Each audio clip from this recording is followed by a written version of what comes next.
Hello students, आज हम discuss करने वाले हैं क्लास 9th और 10th आईसीएससी का पहला टॉपिक, जो कि कंप्यूटर एप्लीकेशन का पहला टॉपिक है, object oriented programming. Object oriented programming हम लोग को पढ़ना है क्योंकि पूरे सिलेबस में हम लोग को एक प्रोग्रामिंग लैंग्वेज पढ़ना है जो कि है हमारा जावा। तो जावा डिस्कस करने से पहले, प्रोग्रामिंग लैंग्वेज डिस्कस करने से पहले हम लोग पहले समझेंगे कि कितने तरह के प्रोग्रामिंग पैराडिम्स होते हैं, प्रोग्रामिंग एक्चुअली में होता क्या है, प्रोग्रामिंग लैंग्वेजेस कितने तरह के होते हैं, कौन सा प्रोग्रामिंग लैंग्वेज अभी पॉपुलर है, कौन सा प्रोग्रामिंग लैंग्वेज आपको सीखना चाहिए, एंड सो ऑन। तो सबसे पहला टॉपिक जो हमारे सामने आता है, या सबसे पहला क्वेश्चन जो हमको आंसर करना है वो है what is programming. What is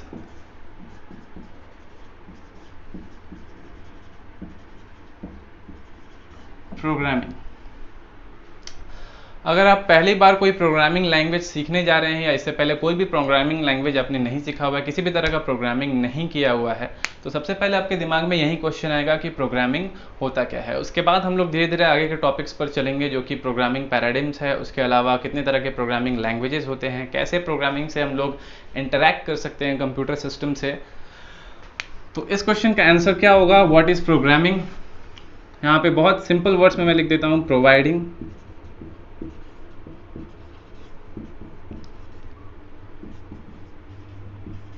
instructions to a machine, or we can say computer system,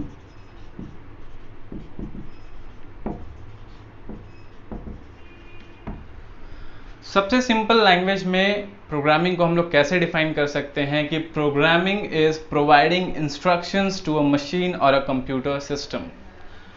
क्योंकि हम लोग को पता है, जूनियर क्लासेस में हम लोग ने पढ़ा हुआ है कि कंप्यूटर जो है वो एक डम मशीन है, यानी कि कंप्यूटर खुद से काम नहीं कर सकता है। कहने का मतलब कि अगर हम चाहते हैं कि कंप्यूटर जो है हमारे बिहाफ में कोई टास्क परफॉर्म करे या हमारा कोई टास्क परफॉर्म करे, तो हमको उसको कुछ इंस्ट्रक्शंस देना होता है। और यही इंस्ट्रक्शंस जो होते हैं, या ये जो एक्ट होता है इंस्ट्रक्शंस प्रोवाइड करने का कंप्यूटर सिस्टम को, इसी को हम लोग कहते हैं प्रोग्रामिंग। और ये जो सीक्वेंस ऑफ इंस्ट्रक्शंस होते हैं या फिर कलेक्शन ऑफ इंस्ट्रक्शंस होते हैं, इसी को कहा जाता है एक प्रोग्राम। ठीक है। अब प्रोग्रामिंग का इस्तेमाल सारी जगह ऊपर होता है। प्रोग्रामिंग से हम लोग वेब डेवलपमेंट कर सकते हैं, सॉफ्टवेयर बिल्ड कर सकते हैं, ऐप डिज़ाइन कर सकते हैं, ऐप बिल्ड कर सकते हैं।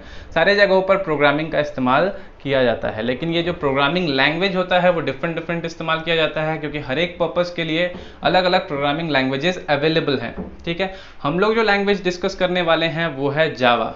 ठीक है, जिसका इस्तेमाल सॉफ्टवेयर डेवलपमेंट्स वगैरह में जनरली किया जाता है। उसके अलावा जावा स्क्रिप्ट भी आता है, जिसका इस्तेमाल वेब डेवलपमेंट में किया जाता है।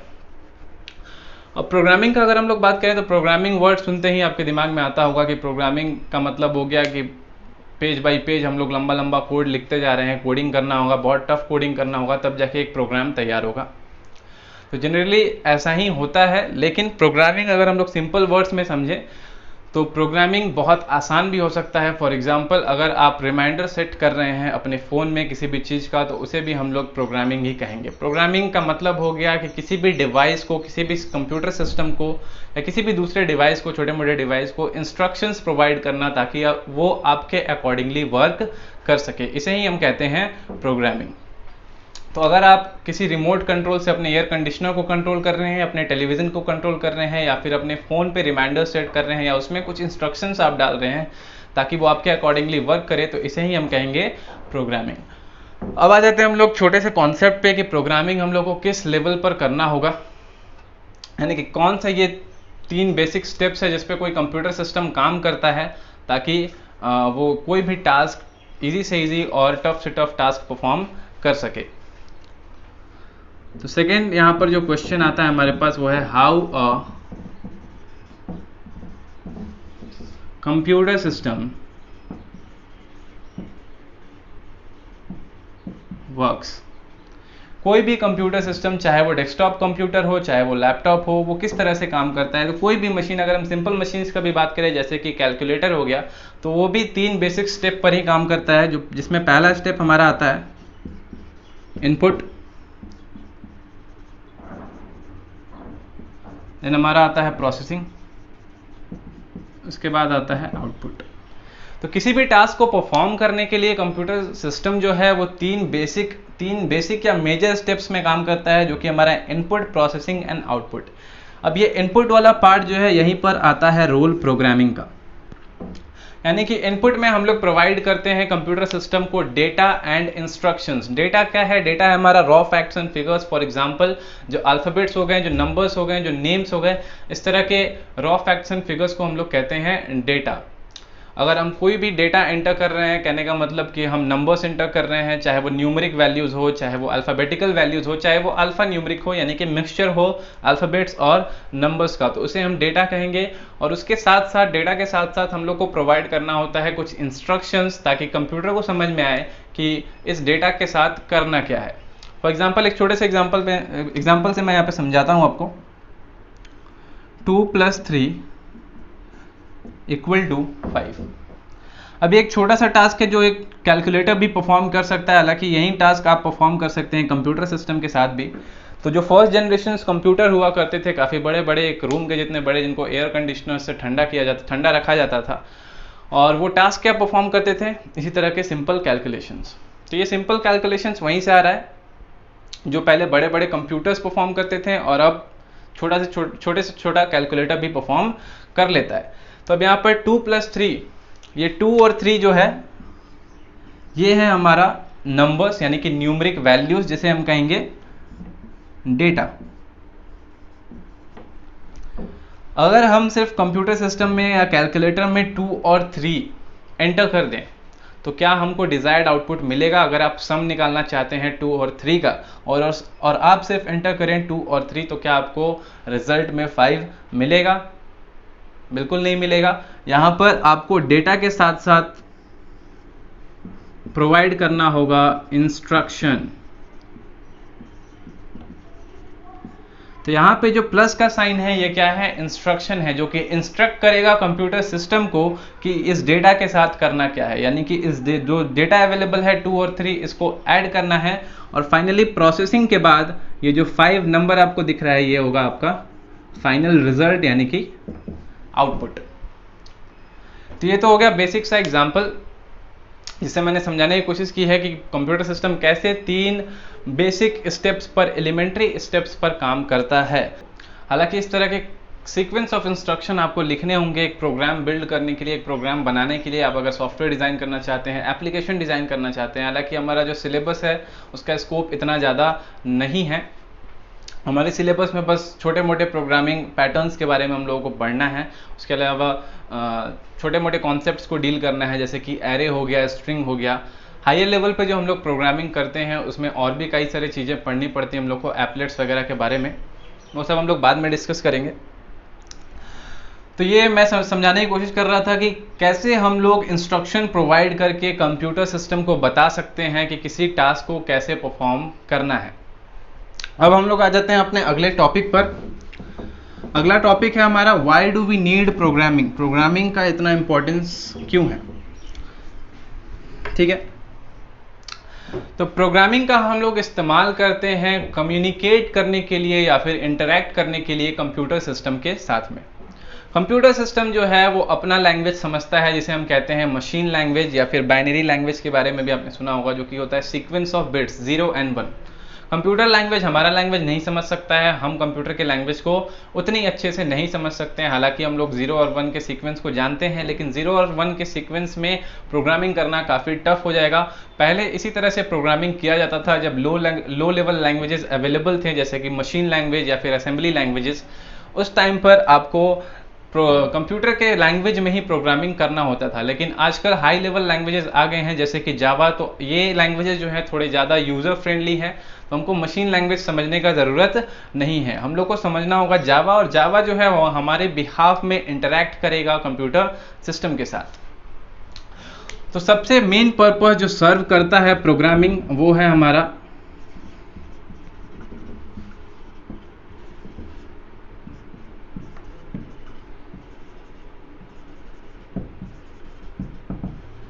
कम्युनिकेशन। प्रोग्रामिंग के थ्रू हम लोग कम्युनिकेट कर सकते हैं कंप्यूटर सिस्टम से या फिर इंटरैक्ट करते हैं कंप्यूटर सिस्टम से। अब अगर हम लोग बात करें जनरल कम्युनिकेशन की, जैसे हम लोग आपस में कम्युनिकेट करते हैं, बातचीत करते हैं, तो बातचीत करने के लिए एक हम लोगों को मीडियम चाहिए होता है जिसको हम लोग कहते हैं लैंग्वेज, कम्युनिकेशन लैंग्वेज। तो जनरल कम्युनिकेशन लैंग्वेजेस जो हम लोग इस्तेमाल करते हैं वो है English, Hindi, etcetera etcetera.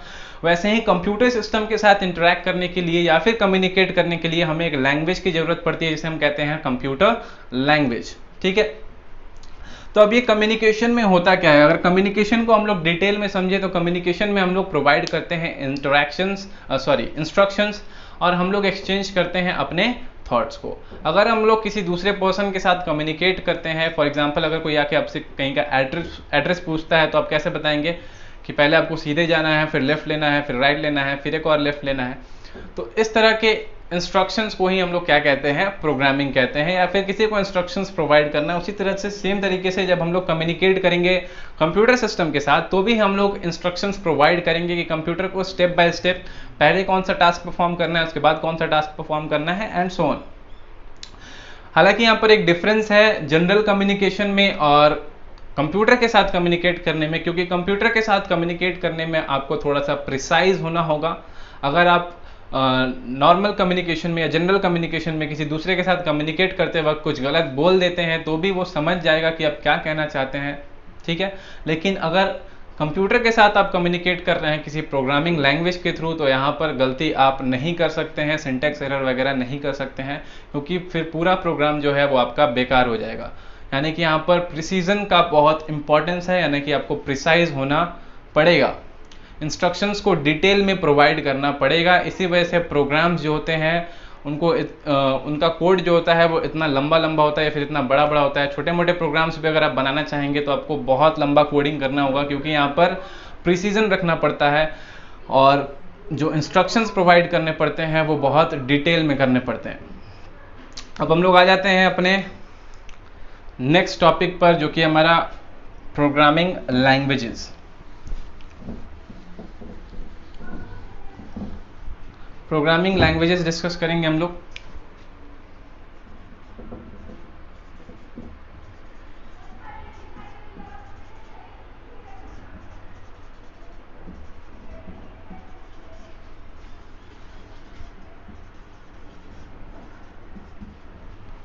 What R programming languages? Simple सा इसका आंसर है programming languages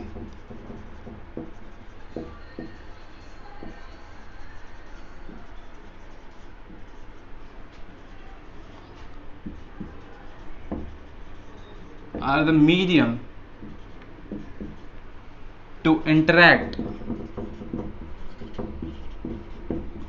or communicate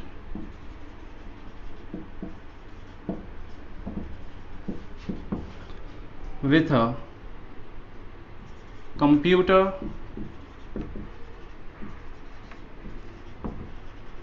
system। तो प्रोग्रामिंग लैंग्वेज क्या है? एक तरह का मीडियम है जिससे हम लोग क्या कर सकते हैं, इंटरैक्ट कर सकते हैं या कम्युनिकेट कर सकते हैं किसी कंप्यूटर सिस्टम से। अब प्रोग्रामिंग लैंग्वेजेस बहुत डिफरेंट तरह के होते हैं, यानी प्रोग्रामिंग लैंग्वेजेस जब से इवॉल्व हुए हैं, जब से आपका first generation computer, then second generation computer, third generation computer चलते आ रहा है, उस टाइम से ही प्रोग्रामिंग लैंग्वेजेस चल रहा है। लेकिन उस समय जो प्रोग्रामिंग लैंग्वेज इस्तेमाल होते थे वो काफ़ी डिफरेंट होते थे अभी जो हम लोग प्रोग्रामिंग लैंग्वेज इस्तेमाल कर रहे हैं उससे। अभी जो हम लोग प्रोग्रामिंग लैंग्वेजेस इस्तेमाल करते हैं उसको सीखना काफ़ी आसान है, लेकिन उस समय के प्रोग्रामिंग लैंग्वेजेस को सीखना काफ़ी डिफिकल्ट है, क्योंकि आपको मशीन कोड्स याद करना होता था, कमांड्स याद करना होता था। तो यहाँ पर हम लोग सबसे पहले जान लेते हैं कि प्रोग्रामिंग लैंग्वेजेस कितने तरह के होते हैं। टाइप्स ऑफ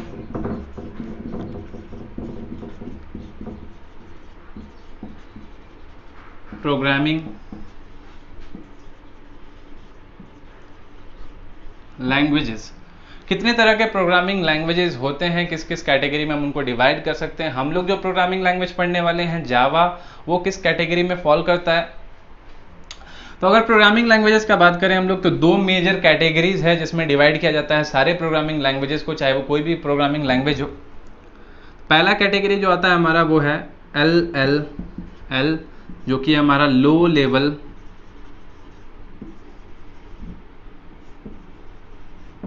लैंग्वेज, दूसरा कैटेगरी जो हमारा है वो है HLL, जो कि है हाई लेवल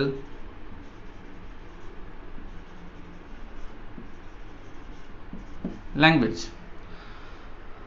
अब दोनों में बेसिक डिफरेंस क्या है लो लेवल लैंग्वेज में और हाई लेवल लैंग्वेज में, ये समझ लेते हैं हम। लो लेवल लैंग्वेज वैसे लैंग्वेजेस को कहते हैं हम लोग जो ज़्यादा मशीन फ्रेंडली होता है और कम यूज़र फ्रेंडली होता है। कहने का मतलब वो मशीन लैंग्वेज के बहुत नज़दीक होगा और ह्यूमन लैंग्वेज के बहुत दूर होगा, यानी कि ह्यूमन रीडेबिलिटी जो है उसका बहुत कम होगा। वहीं अगर दूसरी तरफ हम बात करें हाई लेवल लैंग्वेजेस की, तो हाई लेवल लैंग्वेज ज़्यादा यूज़र फ्रेंडली होगा और कम मशीन फ्रेंडली होगा। तो हम लोग बात कर रहे थे हाई लेवल लैंग्वेजेस की। हाई लेवल लैंग्वेज क्या होता है हमारा? वैसा लैंग्वेज जो ज़्यादा यूज़र फ्रेंडली होगा और कम मशीन फ्रेंडली होगा, उस तरह के लैंग्वेजेस को हम लोग कहते हैं high level languages. For example high level language का अगर हम लोग एग्जांपल लें तो जैसे कि जावा जो है वो हाई लेवल लैंग्वेज ही है। इसके अलावा C++, इस तरह के लैंग्वेज जितने भी होंगे, जावा स्क्रिप्ट, इस तरह के जितने भी लैंग्वेजेस हैं जो हम लोग आजकल इस्तेमाल करते हैं वो सारे हाई लेवल लैंग्वेजेस हैं। पहले जो हम लोग इस्तेमाल करते थे लैंग्वेजेस, उस तरह के लैंग्वेजेस को हम लोग लो लेवल लैंग्वेजेस कहते थे, क्योंकि उस लैंग्वेजेस में क्या होता था, हम लोगों को मशीन कोड्स याद करना होता था और मशीन कोड्स का हम लोग इस्तेमाल करते थे प्रोग्रामिंग करने के लिए। अब ये जो लो लेवल लैंग्वेजेस हैं इनके भी दो कैटेगरी थे। पहला है हमारा MLL जो कि है मशीन लेवल लैंग्वेज, और उसके बाद हमारा आता है ALL जो कि हमारा असेंबली लेवल लैंग्वेजेस। ये है मशीन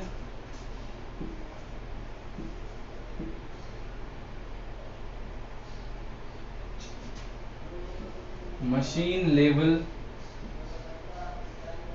लैंग्वेज, और उसके बाद है असेंबली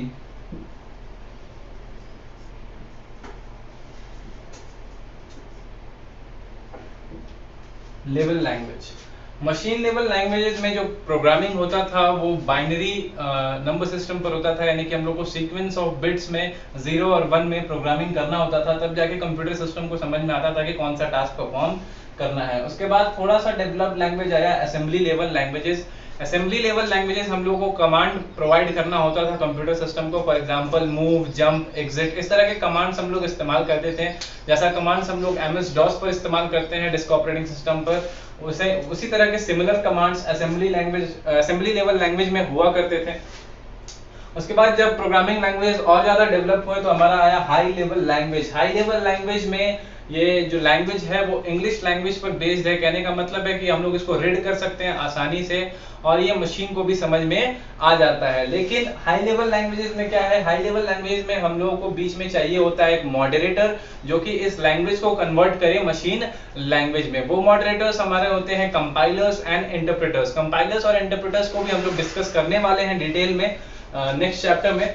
लेकिन फिलहाल हम लोग सिर्फ हाई लेवल लैंग्वेजेस समझेंगे कि हाई लेवल लैंग्वेजेस वैसे लैंग्वेजेस जो आजकल हम लोग पढ़ रहे हैं, जो ज़्यादा यूजर फ्रेंडली हैं, जो कि जिनमें प्रोग्रामिंग करना थोड़ा सा ज़्यादा आसान हो जाता है। बस हम लोगों को सिंटेक्स का ध्यान रखना होता है कि हम लोग सिंटेक्स में कोई एरर ना करें। अब आ जाते हैं हम लोग अगले टॉपिक पर।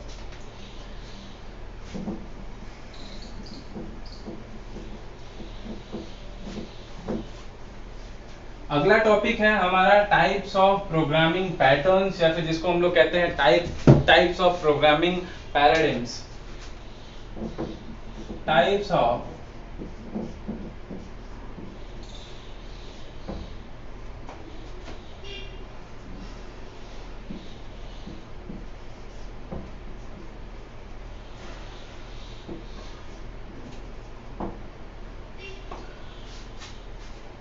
अब ये टाइप्स ऑफ प्रोग्रामिंग पैराडिग्म्स जो है ये बेसिकली है क्या, ये वे ऑफ अप्रोच है। वे ऑफ अप्रोच कहने का मतलब कि किसी भी प्रॉब्लम को सॉल्व करने के लिए, किसी भी प्रोग्राम को डिजाइन करने के लिए हम लोग उसको किस तरह से अप्रोच कर रहे हैं। ये बस प्रोग्रामिंग स्टाइल है डिफरेंट। हालांकि दोनों ही में प्रोग्रामिंग लैंग्वेज का इस्तेमाल करना होगा, उस प्रोग्रामिंग लैंग्वेज को सीखना होगा, उसके सिंटेक्स को सीखना होगा, लेकिन जो अप्रोच होगा वो डिफरेंट होगा।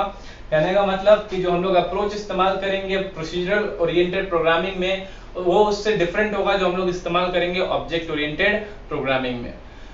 यहाँ पर हम लोग समझते हैं डिटेल्स में कि प्रोसीजर ओरिएंटेड प्रोग्रामिंग और आपका ऑब्जेक्ट ओरिएंटेड प्रोग्रामिंग यहाँ पर है क्या। उसके अलावा भी कुछ प्रोग्रामिंग पैराडिग्म्स होते हैं जो कि पहले इस्तेमाल किए जाते थे, लेकिन अभी जो दो पॉपुलर प्रोग्रामिंग पैराडिग्म्स हैं वो यही हैं, procedure oriented programming and object oriented programming. पहला हमारा आ जाएगा प्रोसीजर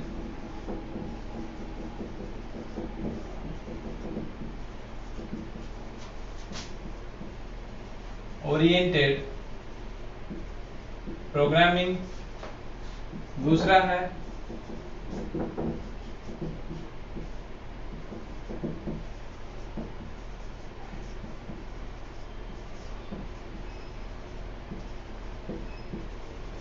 ऑब्जेक्ट ओरिएंटेड प्रोग्रामिंग। इसके अलावा भी कुछ प्रोग्रामिंग पैराडिग्म्स पहले इस्तेमाल किए जाते थे, जैसे कि स्ट्रक्चरल प्रोग्रामिंग, जिसमें लाइन बाय लाइन कमांड दिया जाता था कंप्यूटर सिस्टम को कि किसी टास्क को किस तरह से परफॉर्म करना है।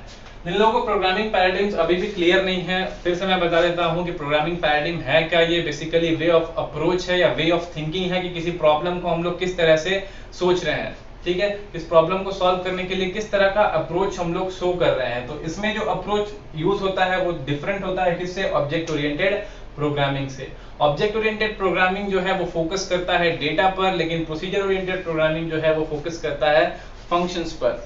अगर हम लोग बेसिक फंक्शनैलिटी की बात करें कि प्रोसीजर ओरिएंटेड प्रोग्रामिंग कैसे काम करता है और ऑब्जेक्ट ओरिएंटेड प्रोग्रामिंग कैसे काम करता है, तो यहाँ पर एक छोटे से एग्जांपल से हम लोग समझ सकते हैं। प्रोसीजर ओरिएंटेड प्रोग्रामिंग में होता है फंक्शन, ये हमारा हो गया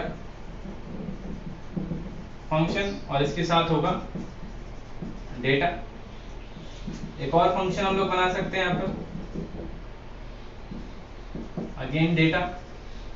तो हर एक फंक्शन के साथ डेटा एसोसिएटेड होता है। इस तरह के मल्टीपल फंक्शन, जिसको प्रोसेसेस या सब प्रोसेसेस भी कहा जाता है अलग अलग लैंग्वेजेस में, ये हम लोग को डिफाइन करना होता है प्रोसीजर ओरिएंटेड प्रोग्रामिंग में किसी भी टास्क को कंप्लीट करने के लिए। हर एक फंक्शन के साथ कुछ डेटा होगा जो कि उसका लोकल डेटा होगा, उसके अलावा कुछ ग्लोबल डेटा भी अवेलेबल होता है पूरे प्रोग्राम में, जिसको सारे फंक्शंस इक्वली एक्सेस कर सकते हैं। तो बेसिक जो स्ट्रक्चर होता है एक प्रोसीजर ओरिएंटेड प्रोग्रामिंग प्रोग्राम का, वो इसी तरह का होता है। एक ग्लोबल डेटा अवेलेबल होगा और इस ग्लोबल डेटा को शेयर करेंगे जितने भी फंक्शंस, प्रोसेसेस, सब प्रोसेसेस या मेथड्स आप जो भी कह लें जो हम लोग बनाए हुए हैं उस प्रोग्राम में, सारे इस ग्लोबल डेटा को इक्वली एक्सेस कर सकते हैं। हालांकि हर एक फंक्शन के पास अपना कुछ लोकल डेटा भी अवेलेबल होता है। वहीं अगर हम लोग बात करें ऑब्जेक्ट ओरिएंटेड प्रोग्रामिंग की, तो ऑब्जेक्ट ओरिएंटेड प्रोग्रामिंग में जो फोकस है वो डेटा पर किया जाता है। यानी कि हम लोग, हमारे पास डेटा क्या अवेलेबल है किसी प्रॉब्लम को सॉल्व करने के लिए, हम उस पर फोकस करेंगे, बजाय इसके कि हम लोग फंक्शन यानी कि प्रोसेस पर ज्यादा फोकस करें। यानी कि नाम से ही समझ में आपको यहाँ पर आ रहा होगा, प्रोसीजर ओरिएंटेड प्रोग्रामिंग जो कि प्रोसेस पर फोकस करेगा। प्रोसेस, किसी भी प्रॉब्लम को सॉल्व करने का प्रोसेस क्या है, कौन सा प्रोसेस हम लोग अपना सकते हैं। दूसरा जो है ऑब्जेक्ट ओरिएंटेड प्रोग्रामिंग, वो ऑब्जेक्ट्स पे फोकस करता है। ऑब्जेक्ट्स कहने का मतलब ये रिजेंबल करेगा रियल वर्ल्ड ऑब्जेक्ट्स को, यानी कि ये बताएगा डेटा क्या अवेलेबल है और उस डेटा के साथ, यानी कि उसका जो कैरेक्टरिस्टिक्स है उसके साथ बिहेवियर क्या क्या अवेलेबल है। तो यहाँ पर ऑब्जेक्ट ओरिएंटेड प्रोग्रामिंग में डेटा के साथ होगा एसोसिएटेड फंक्शन। वही फंक्शन यहाँ पर होगा जो इस डेटा के साथ एसोसिएटेड है, और इस डेटा और फंक्शन को मिलाकर बनता है एक ऑब्जेक्ट।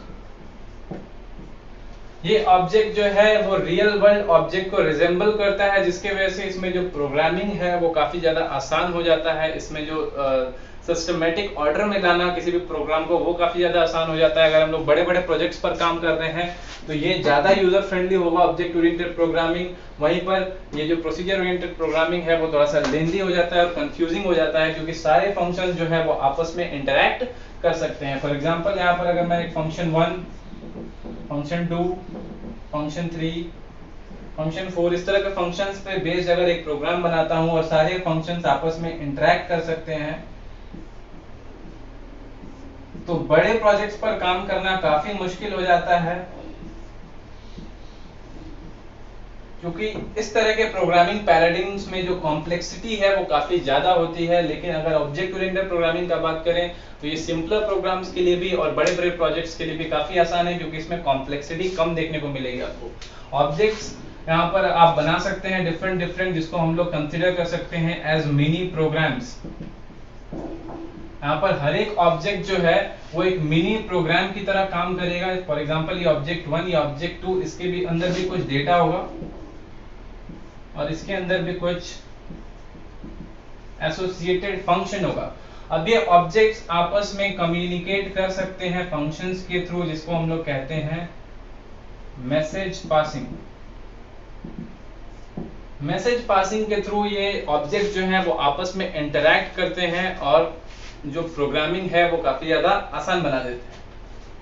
तो आज की इस वीडियो में हम लोग इतना ही डिस्कस करेंगे। जो बाकी जो मेन डिफरेंसेस है कि प्रोसीजर ओरिएंटेड प्रोग्रामिंग रोबस्ट है या नहीं है, procedure oriented programming top down approach follow करता है या बॉटम अप अप्रोच फॉलो करता है, किसमें कोड रीयूजेबिलिटी ज्यादा है, किसमें कम है, किसमें फ्लेक्सिबिलिटी ज्यादा है, किसमें कम है, ये सारी चीजें हम लोग डिस्कस करेंगे नेक्स्ट वीडियो में। वहां पर मैं आपको बताऊंगा main points, basic differences between object oriented programming and procedure oriented programming. और वहां पर हम लोग इंट्रोड्यूस कराएंगे जावा से भी, जहां पर हम बताएंगे कि जो जावा है वो किस प्रोग्रामिंग पैराडिग्म को फॉलो करता है। हालांकि जिन्होंने जावा पढ़ा हुआ उनको पहले से पता होगा कि जावा ऑब्जेक्ट ओरिएंटेड प्रोग्रामिंग पैराडिग्म को फॉलो करता है, लेकिन उसको डिटेल में डिस्कस करेंगे हम लोग नेक्स्ट वीडियो में। Thank you.